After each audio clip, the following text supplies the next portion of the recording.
Ça fait.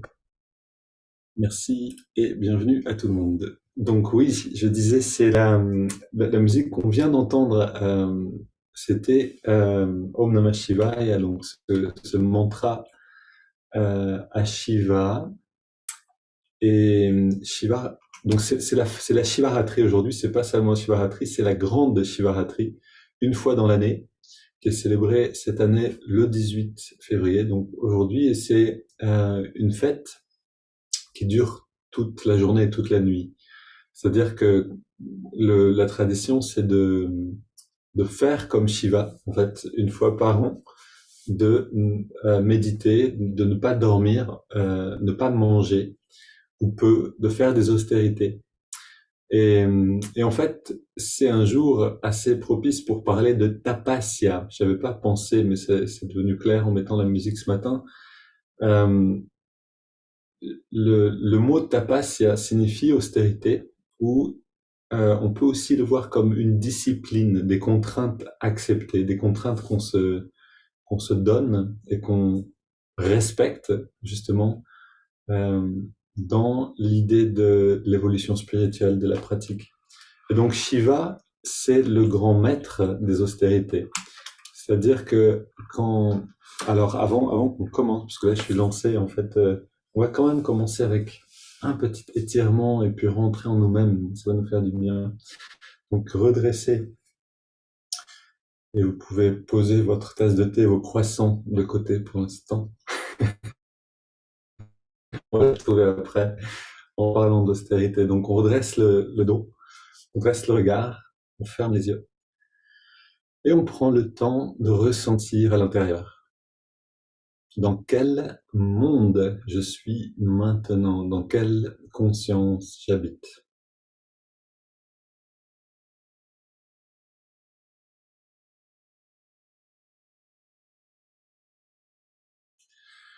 Et on concentre toute notre attention à la jonction des sourcils.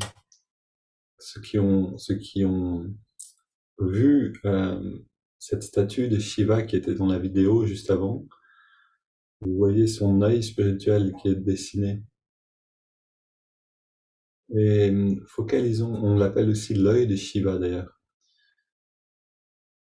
Focalisons toute l'attention, toute notre conscience à cet endroit-là, dans le lobe frontal, à la jonction des sourcils, pour contacter ce guide intérieur.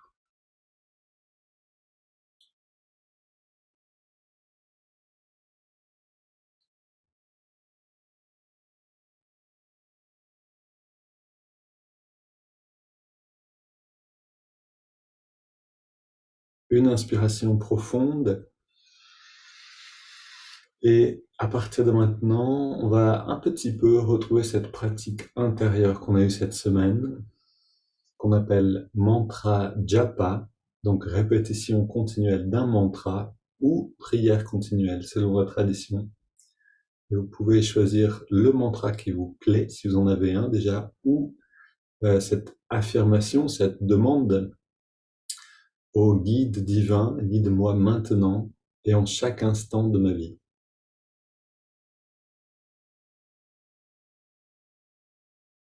Et la répéter en alliant la respiration à cette répétition. J'inspire avec une phrase, j'expire avec une autre. Guide divin, guide-moi maintenant et en chaque instant de ma vie.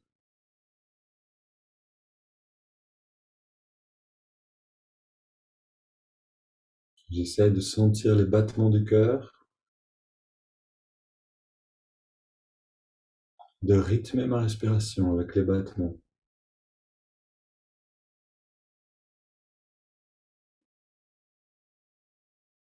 Pour avoir une inspire et une expire égale.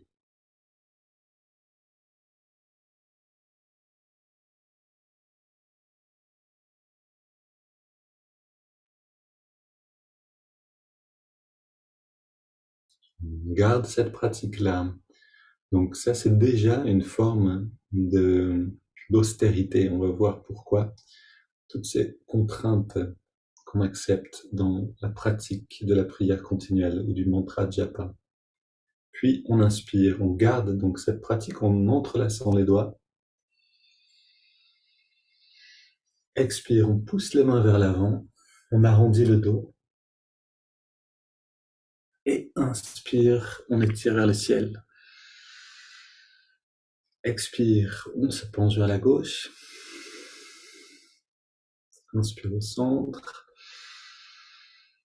Et expire vers la droite. Retour au centre à l'inspire. Puis expire, on se tourne vers la gauche. On pose les mains, on va dans la rotation le plus loin possible. Et 2 respirations profondes avec cette pratique intérieure.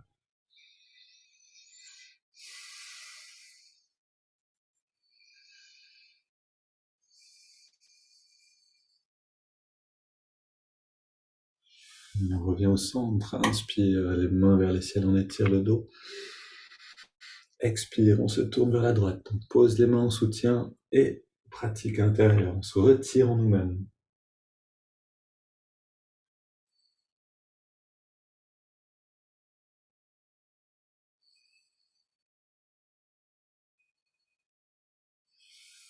On revient au centre, on pose les mains derrière, on ouvre la poitrine en faisant une légère flexion du dos vers l'arrière. On resserre les épaules, les coudes derrière, respiration profonde. 10 grandes respirations, allez, 15 grandes respirations. Inspire par le nez, expire par la bouche.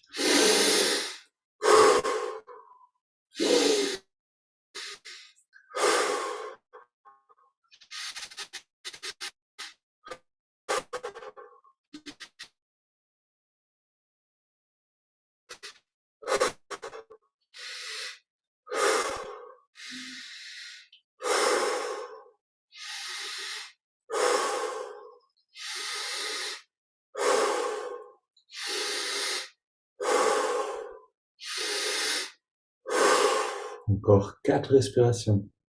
Prenons plus d'air encore.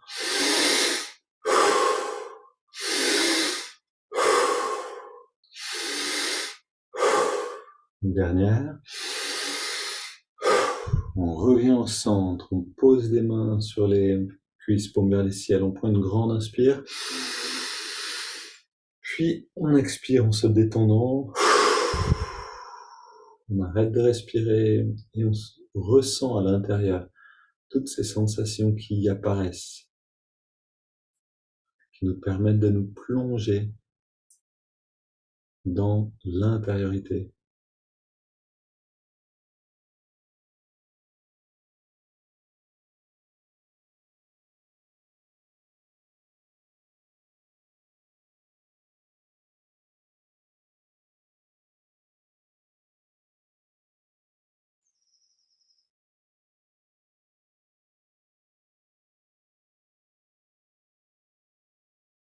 Puis on inspire lentement cette perception-là intériorisée. On garde l'air dedans, les poumons pleins. On rentre le ventre. On relâche le ventre et on expire.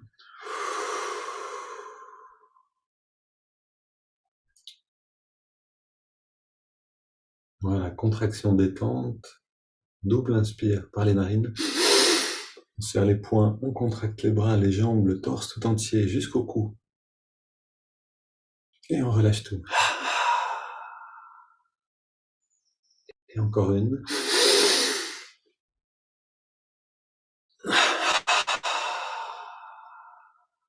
Puis une dernière. Essayez de faire vibrer les muscles. Et on détend. C'est une manière donc de nous charger d'énergie. Énergie et conscience. Et de évacuer toute tension inconsciente. On inspire maintenant lentement par les narines avec une prière ou un japa, un mantra, pardon, sur l'inspire. On garde l'air dedans, même chose. On rythme avec la pratique intérieure. Expire. Idem. Une prière ou un mantra ici. Inspire à nouveau.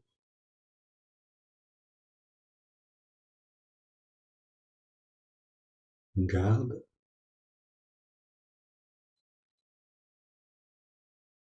Et expire.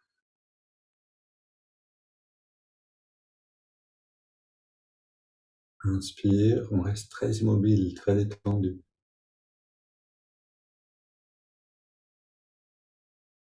On retient le respire. Je sais pas si on l'a déjà fait.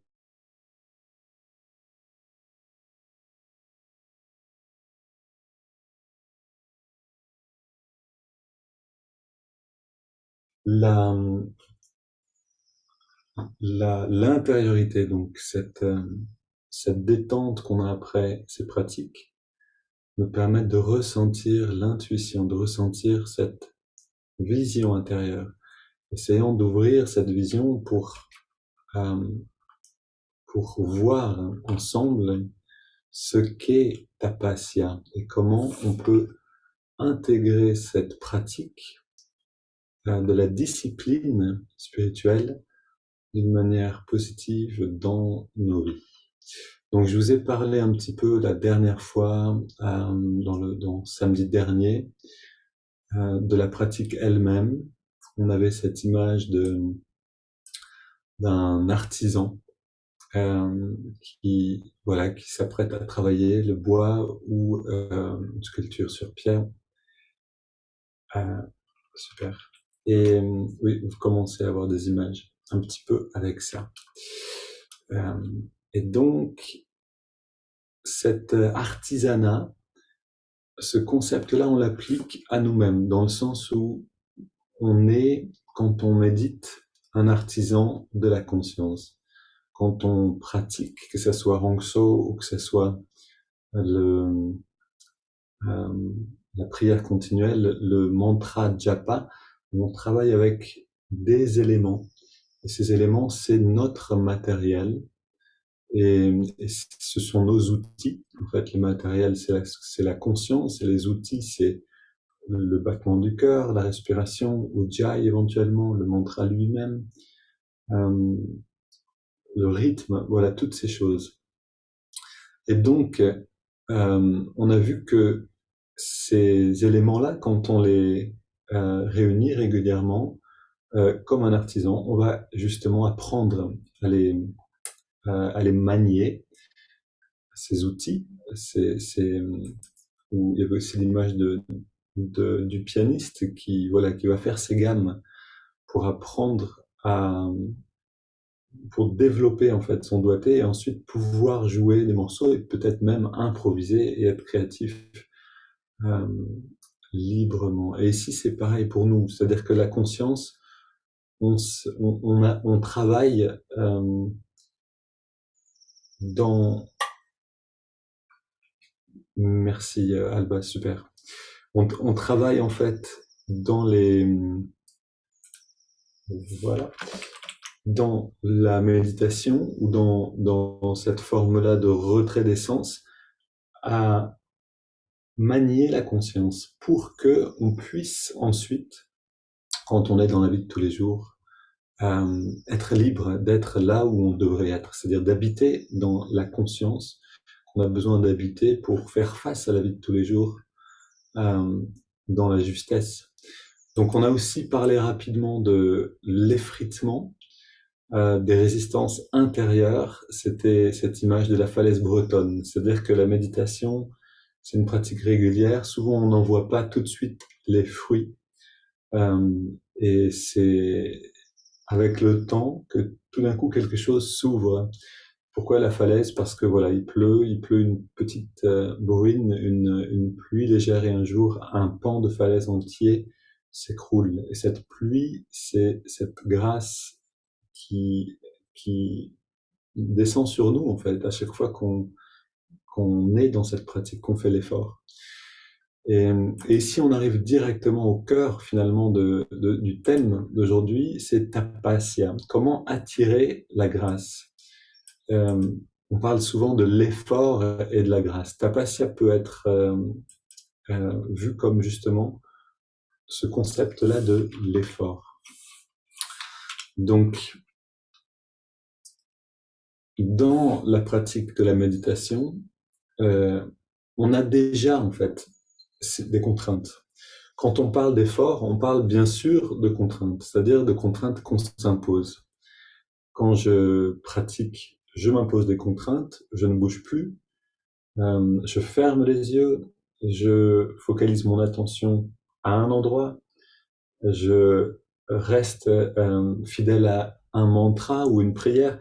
Donc, je m'impose un ensemble de contraintes. Peut-être aussi que je vais déterminer le temps que je vais méditer, l'heure à laquelle je vais me retrouver tous les jours pour méditer. Donc, toutes ces choses, c'est en fait euh, tapasya, c'est-à-dire que c'est un effort, une discipline acceptée pour un résultat d'évolution spirituelle. Et sans tapasya, pas de résultat, pas d'avancée possible en fait, pas d'évolution possible. On voit ça en fait si on regarde dans la vie de tous les jours. Par exemple,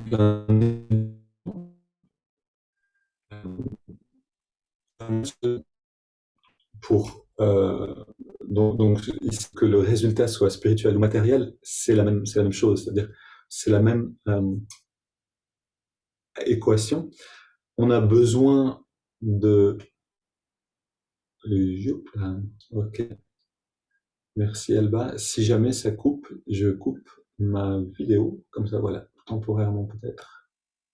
Tac. Donc voilà, je parle simplement, vous voyez des images.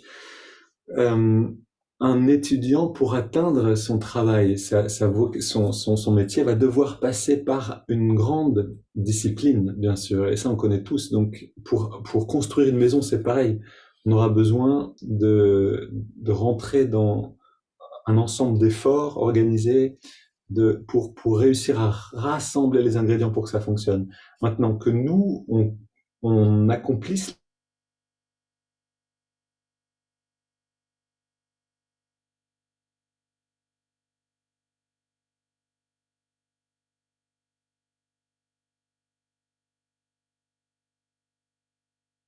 besoin de ce qu'on appelle la grâce, l'effort et la grâce. Donc on pourrait dire la chance si on croit en rien du tout, ou on peut, enfin si on croit en rien. Pardon, je suis un petit peu radical dans mes mots, mais voilà, il y a cette lumière en fait qui doit venir nous aider euh, pour que les éléments dans notre vie s'ajustent bien et que ça se passe bien. On sait que construire une maison, c'est pas donné, qu'il faut que les choses aussi aillent dans la bonne direction, se passent bien. Euh, les difficultés qu'on peut rencontrer sur un chantier sont potentiellement nombreuses. Même chose pour obtenir un travail, etc. Donc, mais c'est la même chose qu'on va voir, qu'on trouve en fait dans la méditation, c'est ce besoin à la fois de l'effort consistant de notre part et en même temps de réceptivité. C'est pour ça qu'on a toujours un moment d'expansion pour, ok, j'ai fait mon effort, est-ce que maintenant, euh, en moi, quelque chose va s'élever? Est-ce que je vais recevoir un peu de cette lumière vers laquelle je tends? Parce que cette lumière, c'est pas moi avec mon ego, avec ma personnalité, ma volonté personnelle simplement qui va me l'envoyer. Moi, je fais le nécessaire, je m'ouvre le plus possible, je fais l'effort. Cette lumière descend ou ne descend pas. Et ça n'est pas entre mes mains. Donc, ce qui nous intéresse aujourd'hui, c'est vraiment de voir qu'est-ce qui est entre nos mains. Alors, si on regarde un peu plus large encore, en fait, hop là, voilà, pas forcément d'image ici d'ailleurs. Le but de la vie, nous disent les yogis, c'est de nous unir à cette conscience divine, à ce potentiel qui est en nous, de réaliser ce potentiel, littéralement de passer de la condition humaine à une condition divine. Maintenant, le moyen pour atteindre ce but, c'est la vie elle-même. C'est-à-dire que en vivant, on est dans l'école de la conscience Et par les difficultés qu'on va rencontrer, et grâce à notre attitude juste et à nos efforts, on va pouvoir, avec ces difficultés, grandir. Et donc, euh, et donc tous les moyens sont bons pour la vie, pour nous faire grandir.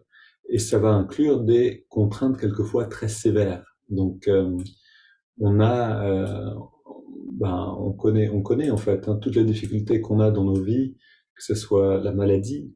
Voilà, personnellement, j'ai eu, par exemple, j'ai eu un moment la maladie de Lyme, et je peux dire que ça m'a appris énormément de choses, notamment sur le fait de parler. J'avais à un moment tellement peu d'énergie disponible que chaque mot, soit c'était le bon, soit c'était une perte d'énergie terrible. Donc, juste pour dire que toutes les difficultés, en fait, sont là pour nous faire avancer. Même la maladie qui mène à la mort, elle est là pour nous faire lâcher prise. Elle est là pour nous faire avancer aussi et nous rappeler qu'on n'est pas ce corps, on n'est pas ce qui est en train de disparaître, qui est de toute façon voué à disparaître, mais on est quelque chose d'autre qui ne périt pas.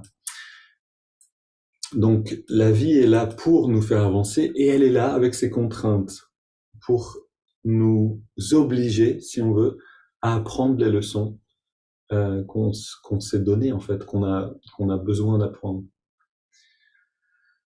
Maintenant, un yogi renverse cette équation. Une fois qu'on a reconnu que la vie fonctionne de cette manière, euh, on tombe plus dans le panneau d'une certaine manière. C'est-à-dire, on va pas dans une relation de couple en espérant cette relation va me rendre heureux.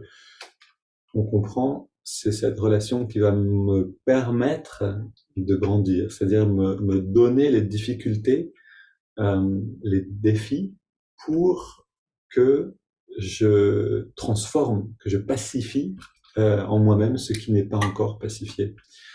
Et donc, on va l'appliquer à partir du moment où on comprend cette dynamique et qu'on, voilà, les rishis, en fait, les yogis ont vu cette dynamique qui existe dans la vie et l'ont définie pour l'appliquer volontairement à la pratique spirituelle. Pour ne plus, en fait, à partir du moment où je m'applique à moi-même des contraintes et je les accepte, la vie peut devenir douce. C'est-à-dire que la vie n'a plus besoin de m'imposer autant de contraintes, puisque je suis déjà dans ce mouvement d'apprentissage, d'autodiscipline, on pourrait dire. On pourrait dire que la vie me sert de professeur, de disciplineur, pardon, tant que je ne peux pas le faire, tant que je ne l'ai pas intériorisé.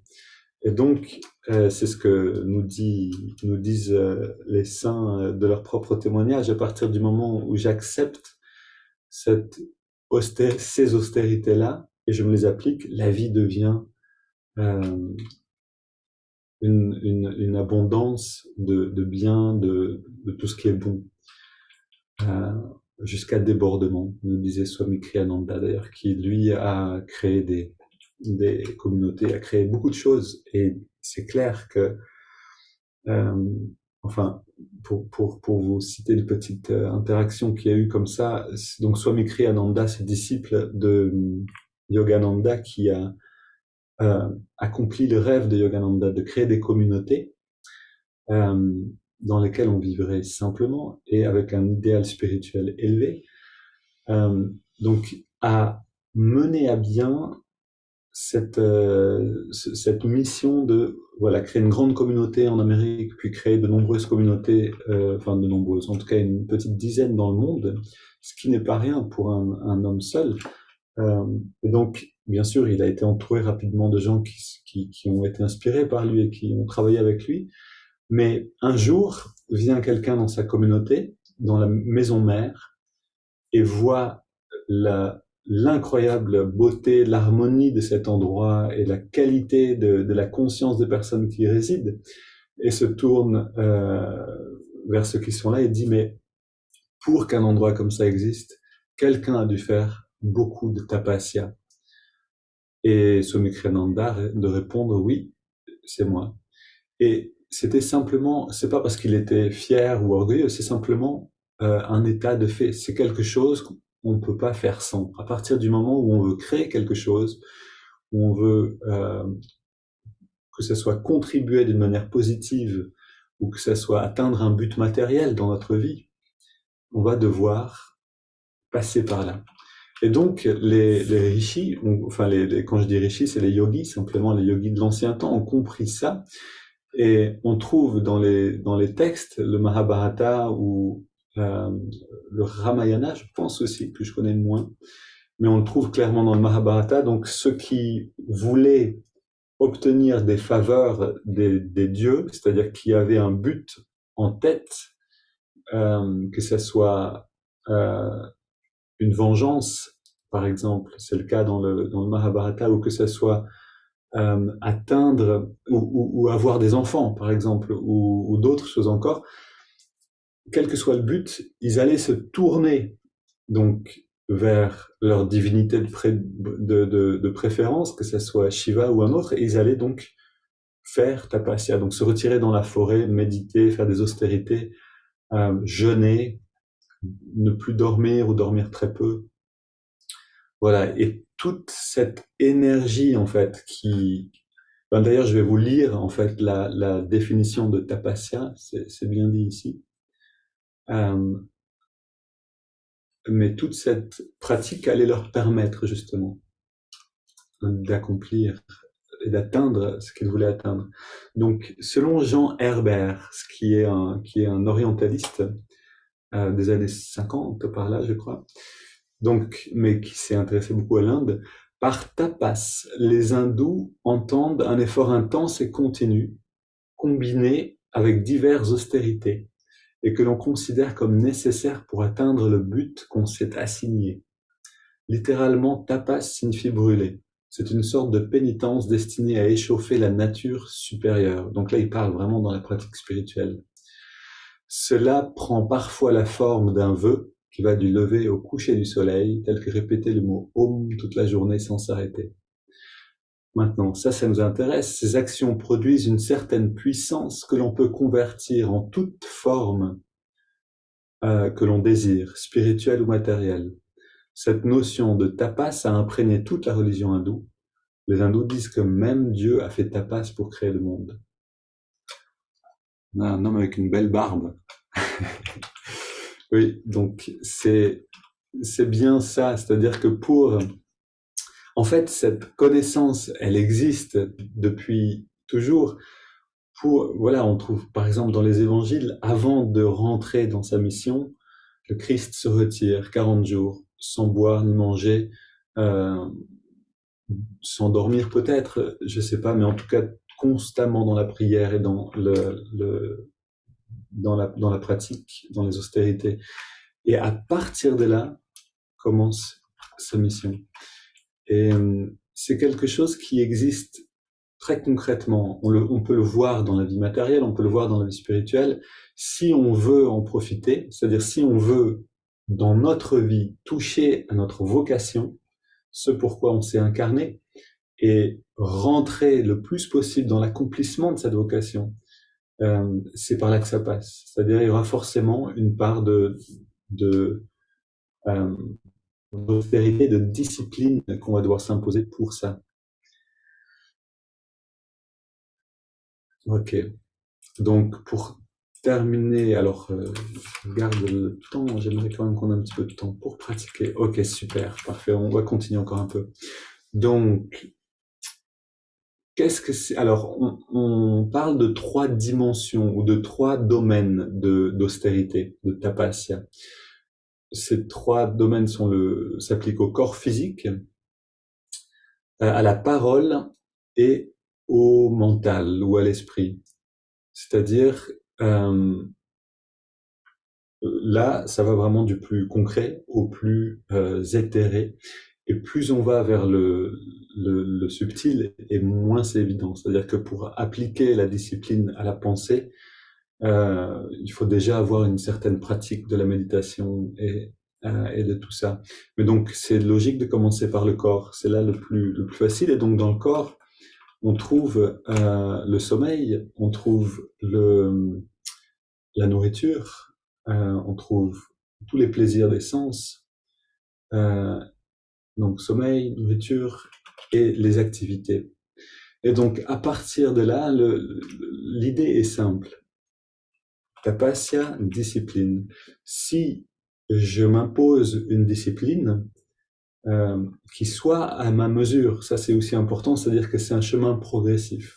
Si je me dis, ok, à partir de maintenant, je vais manger une fois par jour, dormir 3 heures par nuit et répéter mon mantra sur une jambe debout tout le temps, en 2 jours, je vais me dégoûter de la spiritualité et je vais, voilà, simplement plus laisser tomber la chose. Ça va m'amener nulle part. Mais par contre, si je vois que j'en suis à, par exemple, à avoir un petit peu de difficulté pour respecter une heure de coucher et de lever, eh ben, je peux commencer à travailler avec ça. Ok, il est 10 heures du soir, j'ai dit que je me couchais à 10 heures, allez, c'est parti, je me mets au lit et je me réveille demain à 6 heures, quoi qu'il arrive. Ou j'enlève une heure de sommeil et je regarde comment ça va pendant 3, 4 jours si j'enlève une heure de sommeil et que je médite un petit peu plus, par exemple. Ou une heure, c'est peut-être beaucoup. On commence avec une demi-heure. Voilà, ce genre en fait de décisions qui vont nous affecter directement, mais qu'on est capable a priori de vivre et on va en faire l'expérience. On va peut-être jeûner le matin pendant 4, 5 jours, ne plus manger le petit déjeuner. On mangera un peu plus à midi si on mangeait trop. Euh, et voir comment ça se passe. Ok, j'ai crise d'hypoglycémie, j'ai peur de. Est-ce que je peux aller au-delà de ça? Est-ce que mon corps euh, se rééquilibre? Ou est-ce que c'est trop? Est-ce que j'ai besoin de garder un jus de fruits? Donc là, c'est vraiment à chacun de voir ce qui est possible, ce qui est accessible.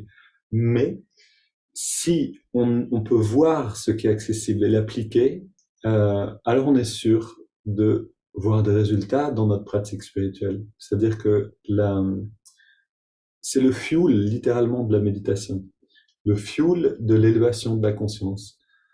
Avec Tapasya, avec ce fuel, la conscience peut s'élever sans discipline, sans austérité, rien ne peut se passer. Et donc, d'une certaine manière, là où je suis maintenant, c'est le résultat de la somme de cette discipline.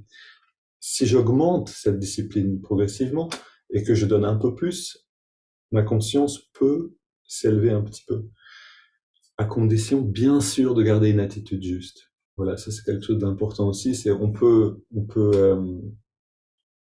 faire toutes les austérités du monde, si notre attitude n'est pas juste, on va évoluer, mais pas forcément dans une direction qui soit très propice, très, très bonne. Donc voilà, ça on en a parlé un petit peu la semaine dernière, on en reparlera aussi.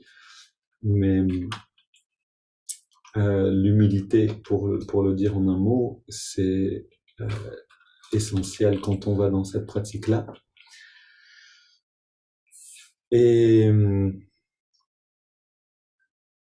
et oui, pour terminer, en fait, hein, et vous finir en vous donnant un peu voilà, les clés en fait de cette pratique et de comment l'appliquer dans nos vies.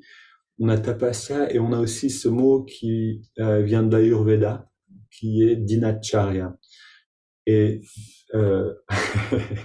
tu es plus rapide que mon ombre, Alba, super, merci. Donc dinacharya est un terme sanskrit composé de 2 mots.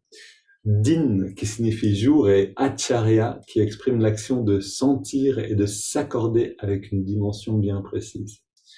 Donc dinacharya signifie se mettre en accord, en syntonie avec l'ordre quotidien naturel. Voilà, et par cet ensemble de pratiques, de rituels, de choses répétées, appliquées au quotidien, avec constance, voilà, on atteint la santé et l'éloignement de la maladie. Voilà, ça c'est pour santé, maladie, mais appliqué à la pratique spirituelle, voilà, on atteint en fait une élévation constante et progressive de la conscience. Donc, c'est là où un plan devient nécessaire, c'est-à-dire un planning. Si je veux intégrer ces idées-là dans ma vie de tous les jours, la discipline n'est discipline que si elle m'est imposée, si je me l'impose. Et donc pour ça, il faut que je me retrouve un jour, que je dise, OK, qu'est-ce que je vais décider? Je me fais mon planning ou simplement mes décisions, je les écris et je signe, je valide. Et ensuite, la semaine vient et je peux aller à travers ces expériences. Puis au bout de la semaine, au bout de 5 jours, je regarde, c'est samedi, OK, je fais l'inventaire. Qu'est-ce qui s'est passé? Trop difficile, trop doux, j'ajuste. C'est sur un bon chemin, je vois quelque chose qui se passe, ok, super, je continue comme ça. Et,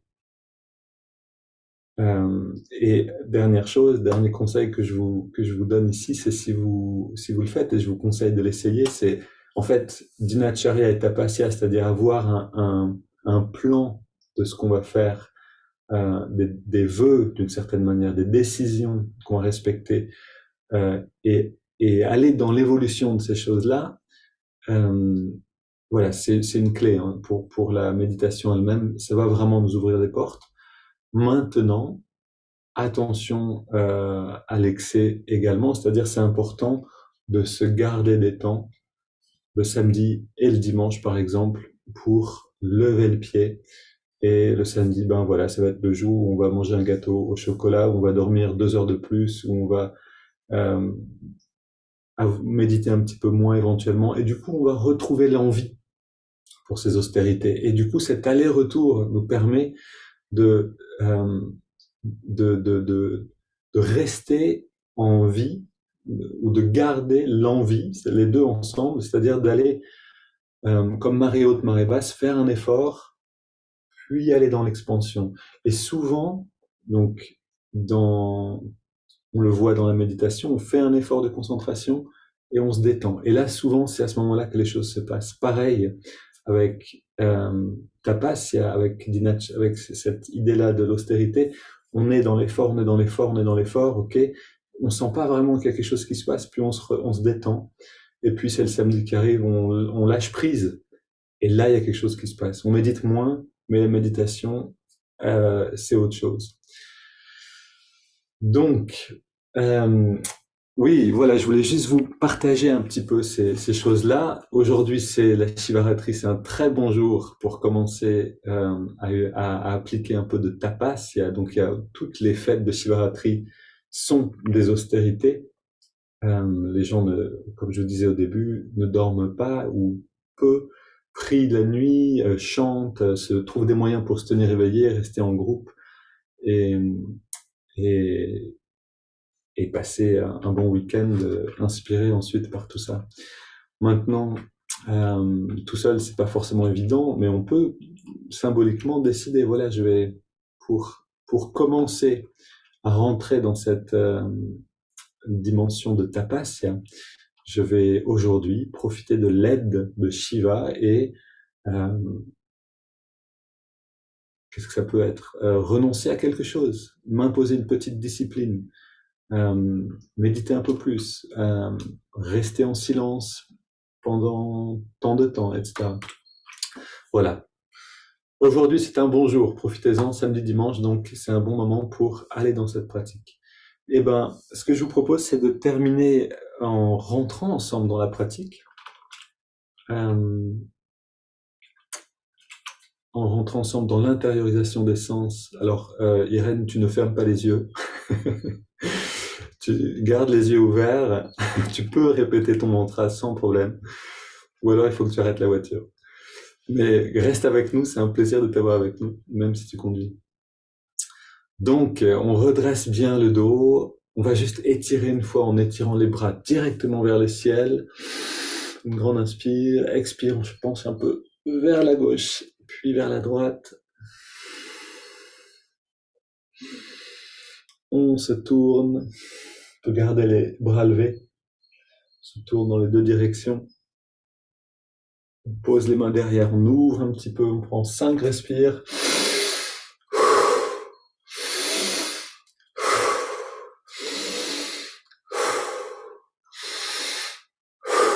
Dernière. On revient au centre, on prend une grande inspire. On garde l'air dedans.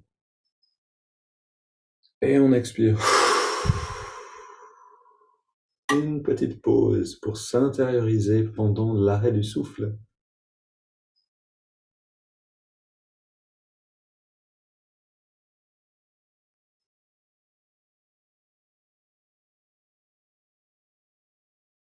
Puis on prend une grande inspire et on laisse maintenant l'air aller et venir. Vous voyez qu'il ne faut pas grand-chose pour plonger en nous-mêmes, pour changer de conscience littéralement. Donc continuons sur cette lancée, ce mouvement d'intériorisation de la conscience. On va observer l'inspire et l'expire dans les narines.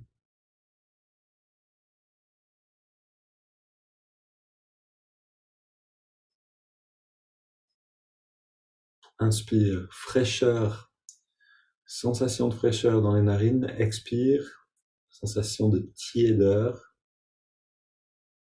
Et on sent le contraste clairement entre les deux mouvements.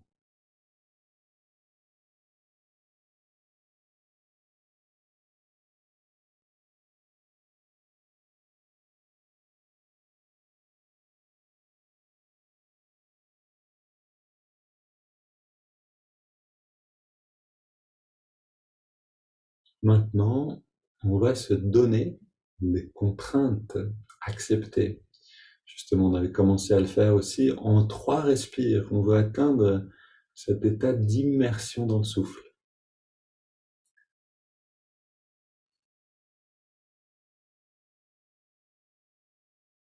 Plus rien d'autre n'existe que fraîcheur, tiédeur dans les narines.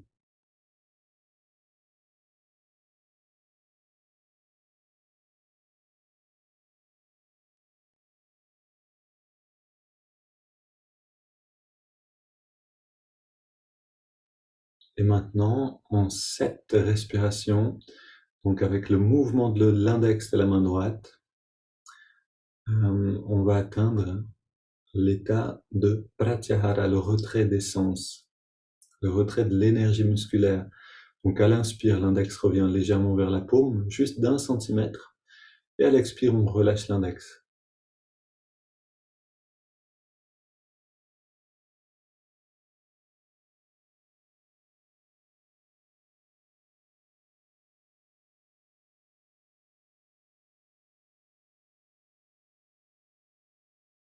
Et en relâchant l'index, donc on relâche tous les muscles du corps.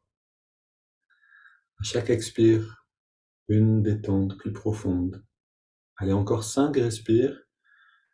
Et dans l'immobilité, on va sentir le changement de perception qui indique l'état du retrait.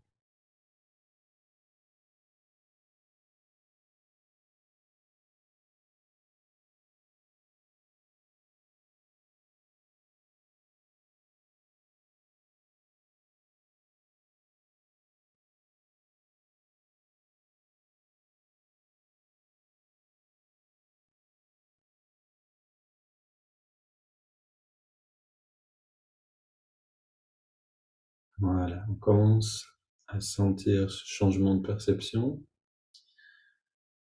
Si ça vient tout juste, gardez encore un peu le mouvement du doigt. Si vous sentez que votre perception du corps a changé, vous pouvez l'abandonner, ce mouvement, et garder l'observation du souffle et ajouter le mantra. Donc, Hong accompagne l'inspiration.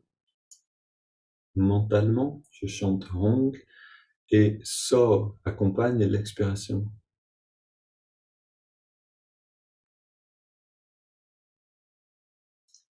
Et ici encore, on va se donner une contrainte,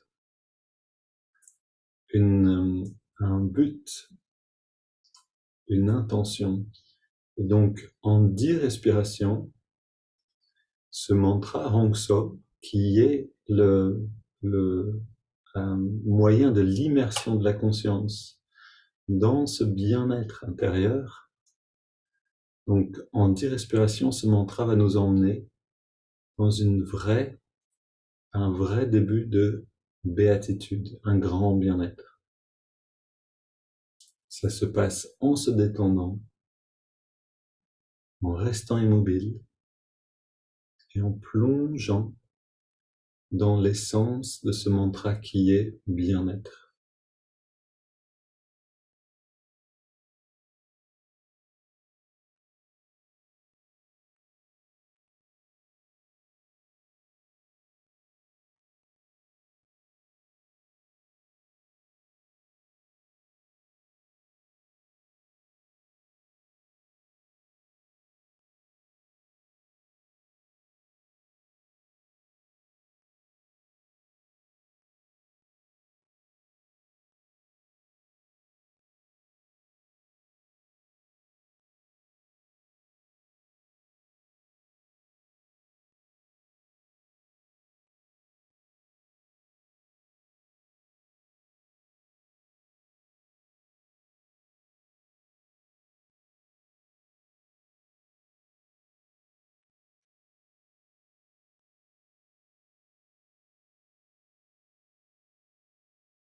et observez pour vous-même.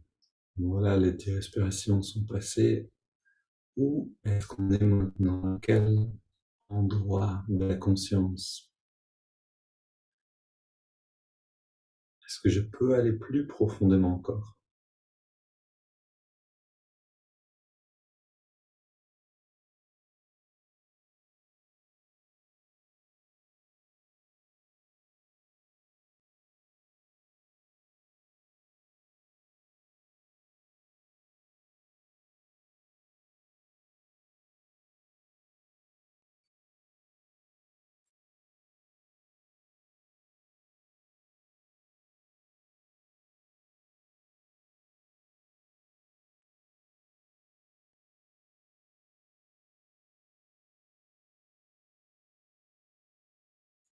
Maintenant, Hong So nous amène potentiellement vraiment à une intériorité telle que on perd la perception de la matière temporairement. C'est-à-dire qu'on va plus sentir le corps si on va au bout de cette pratique.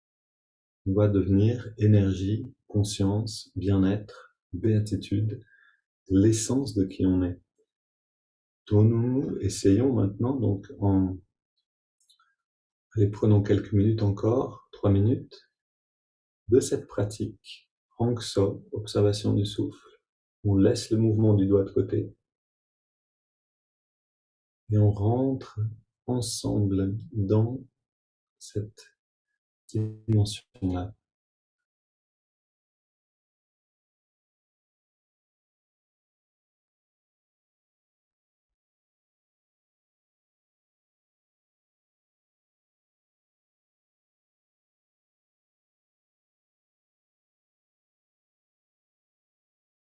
L'important n'est pas de ne plus sentir le corps, mais surtout de sentir cette béatitude qui naît en nous, qui se révèle petit à petit.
Et où qu'on soit maintenant, on prend une grande inspire, 3 expires, et on abandonne les techniques. L'air rentre et sort à son rythme, la respiration est libre. On reste dans cet état d'intériorité, de bien-être. Et on retire, toute volonté personnelle, tout effort.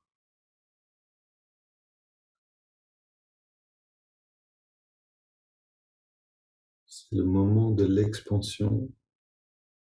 L'état de méditation peut s'épanouir tout seul.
Et peut-être que vous pouvez voir à travers cette expérience, cette méditation ensemble, qu'en se donnant des, des buts, des limites, en 5 respires, on va rentrer dans le souffle, en 10 respires, dans le retrait des sens, etc., qu'on devient plus dynamique, que la méditation peut gagner en efficacité. C'est le concept même de tapasya, c'est-à-dire on contrôle l'énergie en lui donnant une direction claire, par une austérité, par une discipline, avec une intention claire.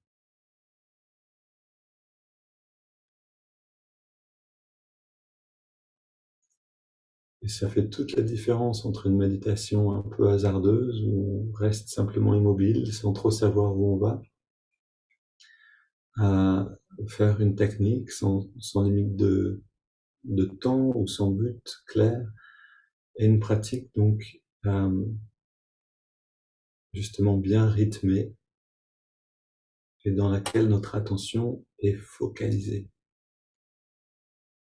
en un point, notre progression est ferme.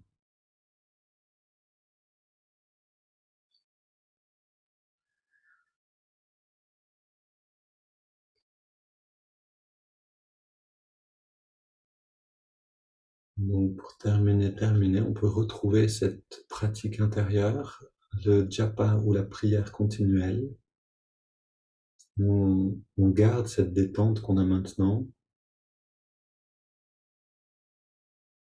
On trouve simplement une respiration un peu plus profonde dans le ventre simplement, pour pas faire trop d'efforts en remplissant la poitrine. Donc une respiration ventrale, et sur l'inspire une phrase, sur l'expire une autre, un mantra et un autre.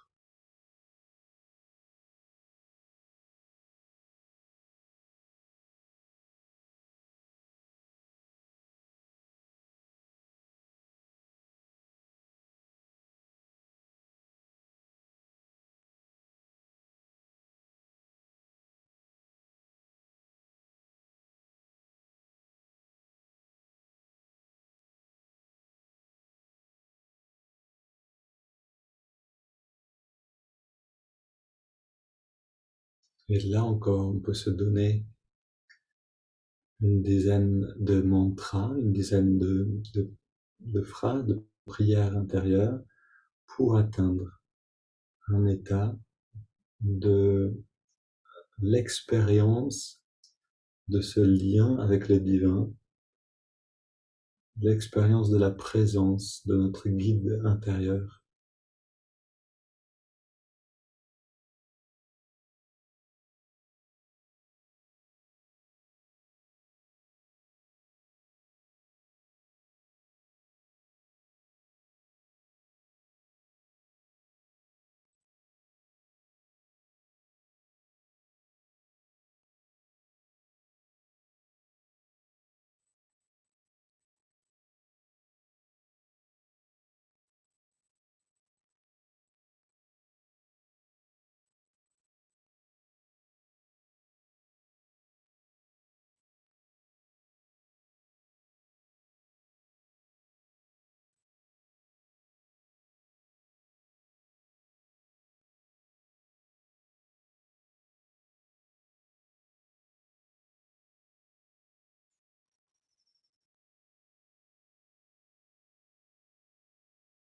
Ok, comme toujours, je vous quitte en vous disant, faites déborder cette pratique dans la vie de tous les jours. De grands miracles nous attendent, nous disent tous les grands pratiquants de cette méthode de la prière continuelle ou du japa. Si on peut emmener cette pratique dans nos actions, alors nos actions commencent à avoir une autre luminosité et une autre joie Merci d'être venu ce matin, c'était un plaisir d'être avec vous. Et puis un bon week-end et une belle Shivaratri à tous. À très bientôt.